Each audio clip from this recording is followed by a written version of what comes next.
Today I'm going to present a new algorithm invented by myself, which is called MatMat. MatMat is a short name for matrix factorization by matrix fitting. The algorithm is invented to replace the tensor factorization algorithms in recommender system context settings. My name is Hao Wang. I'm from Retidar.com, a startup based in Beijing, China.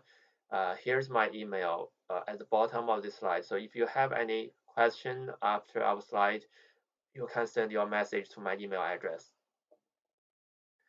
Here is the reason why I came up with this new algorithm, right? So we all know that in recommender systems, there is this field called context-aware recommender systems, and it is a popularly investigated research focus for the decades, right? So for example, the Burger King, they use context-aware recommender system to recommend their food, their services, to customers at their outlets, right? And also there are some websites that want to use context-aware recommender systems to recommend music based on users' mood, etc. So context-aware recommender system has been a very important area in both industry and academia. But most people have not established a evolutionary theme for this field, right? So basically, people are trying to use weighted least squares and other techniques to solve these problems here and there, but they are not an evolutionary force that can be sustainable and become the mainstream research focus, right? So there are some research there, but it's not the mainstream focus. So in our research, we are trying to use a new matrix factorization framework to replace the tensor factorization framework, which is also used in context-aware recommendation systems. We hope our MatMat framework can provide computational efficiency and accuracy at the same time. So it will be a substitute for tensor factorization. So what is so bad about tensor factorization, right? Tensor factorization has been there for decades, and what is so bad about it that very few people are willing to use tensor factorization in the industry?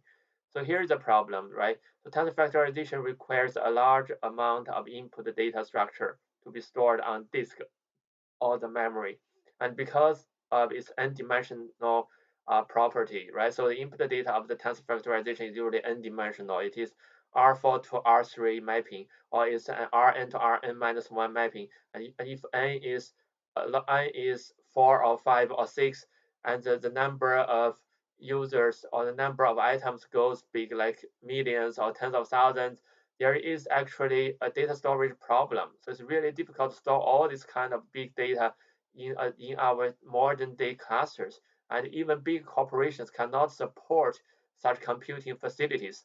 And there is really urgent need for us to find a new framework to replace the tensor factorization framework. And here's what we do in our research. Let's review the classic matrix factorization schema at first.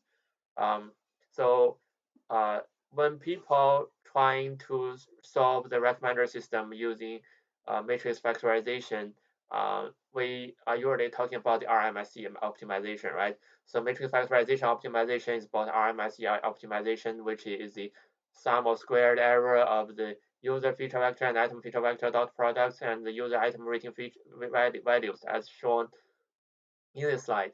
So uh, there is a limitation to this formulation, right? So we are trying to optimize for the error between our model and the scalar value, and a single scalar value called Rij. So what if we do not use vector products and we do not use scalars? What if we use matrices to replace the user feature vector and item feature vectors, and we use a matrix to replace the Rij, right? So here's what our MatMat formulation is all about. We replace the initial user item rating matrix by a matrix that is made up of matrices. So we are using matrix of matrices as our optimization goal, right? So the first item on the diagonal of our matrix is something shown on this slide.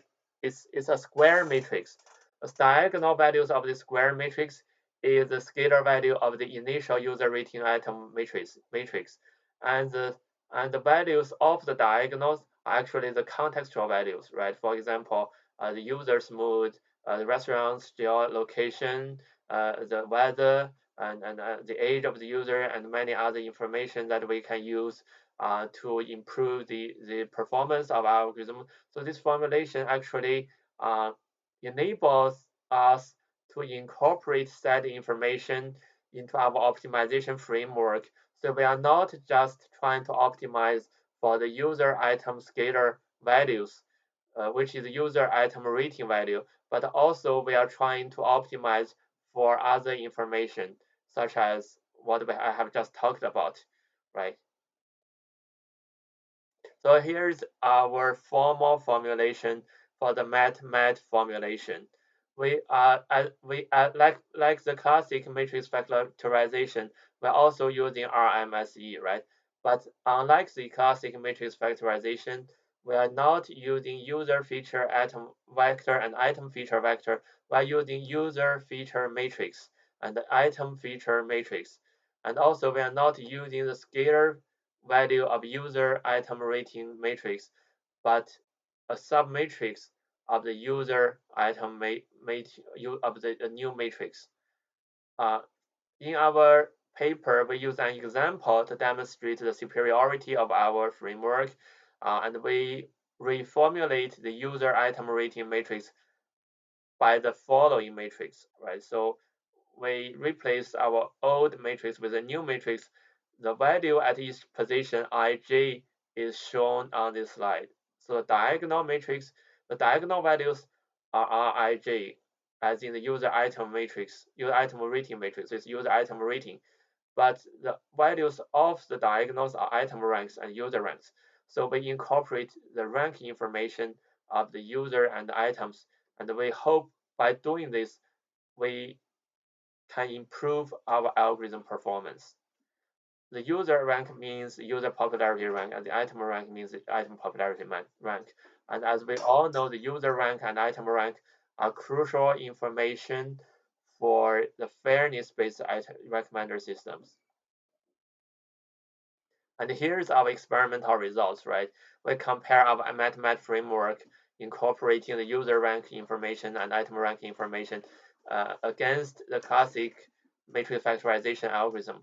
The first thing, we test our results on the movie length small dataset, which consists of 610 users and 9,724 items, and we run our algorithm for several rounds.